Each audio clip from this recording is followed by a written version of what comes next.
Hi farm family, this is Shannon with the blog beautywithinhome.com, and we are in my master bedroom today working on another project because who doesn't love change? So we are going to put an accent wall behind my bed.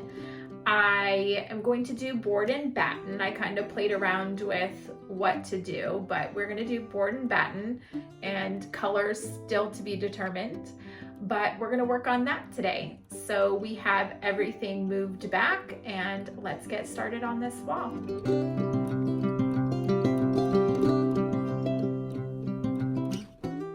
The first thing you have to do is decide what you're going to do with your baseboards. So you have a few different options. You can leave the baseboard if that is where your comfort level is. You don't feel comfortable taking off the baseboard. You don't want to damage the wall. So you can leave the baseboard and add a 1x4 on top horizontally. And then you can add your 1x4 vertical strips to that. So that is your first option. Now, I don't think it's the cleanest look. It is, of course, okay if that's what you want to do. So we are going to take our baseboard off. We are not going to use the 1x4 vertically. So we actually got a 1x6 that we are going to replace the baseboard with, and it will just fit right with the baseboard on the other walls, or we can rip it down a little bit if we need to, just to match the height. But to take the baseboard off, we will just score the edge right here, and we will use these tools to pry it off.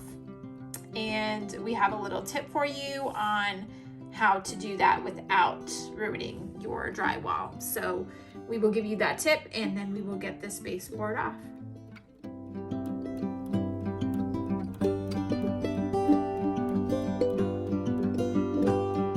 So our dog, Rory, doesn't like the sound of the pry bar and the hammering, so he's trying to hide behind me. So here is our tip on how to take the baseboards off without damaging the drywall. So you're gonna want a 6 to 8 inch putty knife. You're gonna put that in between the wall and the baseboard as like a barrier. And then you're gonna use your pry bar and then pry the baseboard away. And that will help from not puncturing into the drywall. And you still wanna be careful and not pry it too hard, but that will help you. We have our piece of wood, our 1x6 for our baseboard, basically replacing our baseboard. And we are using a miter saw. You can do this whole project with a circular saw if that is what you have, but we are going to be using our miter saw. And we are right now about to cut a 45-degree angle at the ends. We like to do 45-degree angles to fit them and overlap them next to each other. And it just creates a really clean, nice look. They fit together, and then you can sand over. If you do not feel comfortable making the 45-degree angle cuts, you can always fit your pieces together just like this and wood fill and, still sand and float. But this 45-degree angle look really is just a nice clean look. So that is what we are going to do.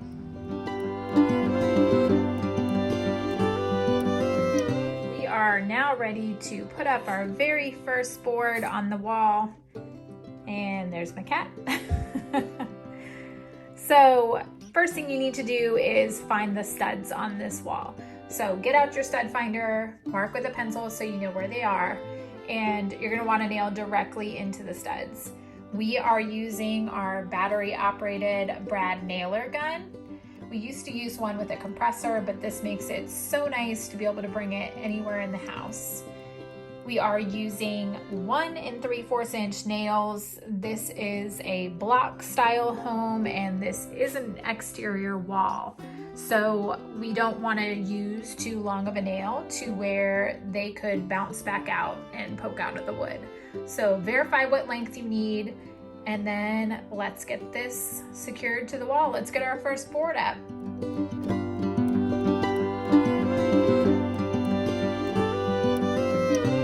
We did the same 45-degree angle cut on the second board that we put up, which completes the baseboard. As you can see, it just fits together nicely, and we will wood fill that at the end.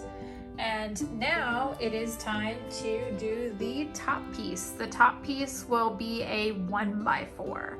So this was a 1x6, and the top piece will be a 1x4. Our top board piece is up. We use the same process for the top piece as we did the bottom.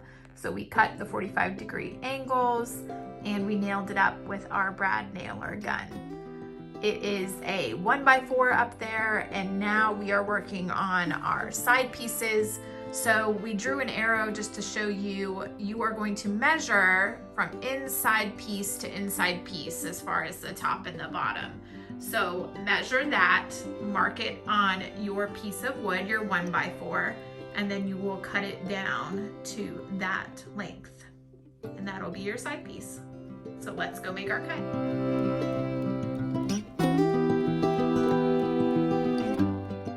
Once you have your piece cut, it is always a good idea to double check your cut and to hold it up in the space to make sure that you made your cut correctly and it fits. So hold it up.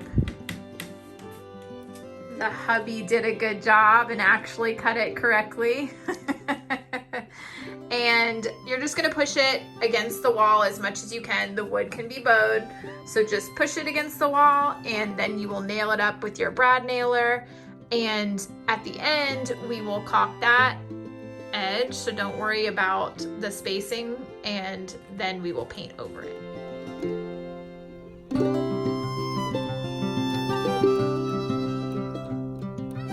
Once you have your side pieces up, it is time to do some math.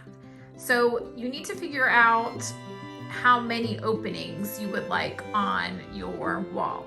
So we decided to go with 6 openings, which means we would have 7 boards going across, and that includes the side pieces.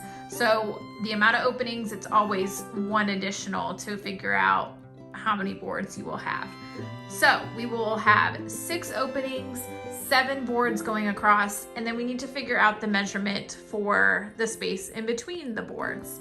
So we have some math. You need to, this first number is taking the measurement of the entire wall. So you will measure your entire wall, which ours was 178.5.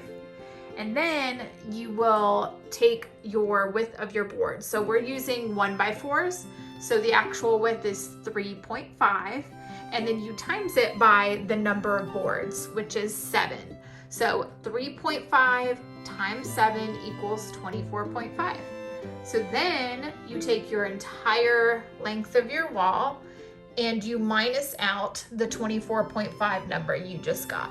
So 178.5 minus 24.5 equals 154. Then you take your 154 number you just got and you divide it by the number of openings, which was 6 for us. You will use whatever number that you have, and it equals 25.6, which will be the space in between your boards. So from inside board, we drew it out on the wall just to see it and visualize it. Inside board to inside board is 25.6. So go ahead and do some math. This is the equation that we use. Hope this is helpful. Once you have your math completed, you will want to start cutting your vertical boards down to size. So as you see, we wrote on the wall, just to show you an arrow, that is where you'll measure from inside to inside of the top and bottom board. And then you will cut down the board to that length. And we are using 1x4s. So now let's make our cuts.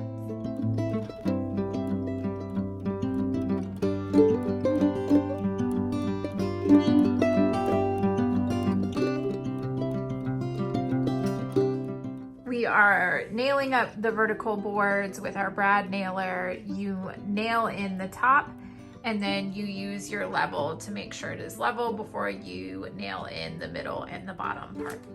The trick we have learned along the way doing enough board and batten walls is that no walls are ever perfect. So to make sure that these joints, you're gonna wood fill them, but instead of trying to float them with wood fill, you can use shims to bring them out. So that way when you do float them, it's like even. It's not like you're trying to float this big, huge gap. So shims is a nice trick to make your board and batten walls look really, really clean. You guys, it looks so good. It's hard for me to get the angle because the bed is in the way, but it is looking so good. So we framed out the window and it is done. We just need to caulk and wood float, sand down once it's dry, prime and paint.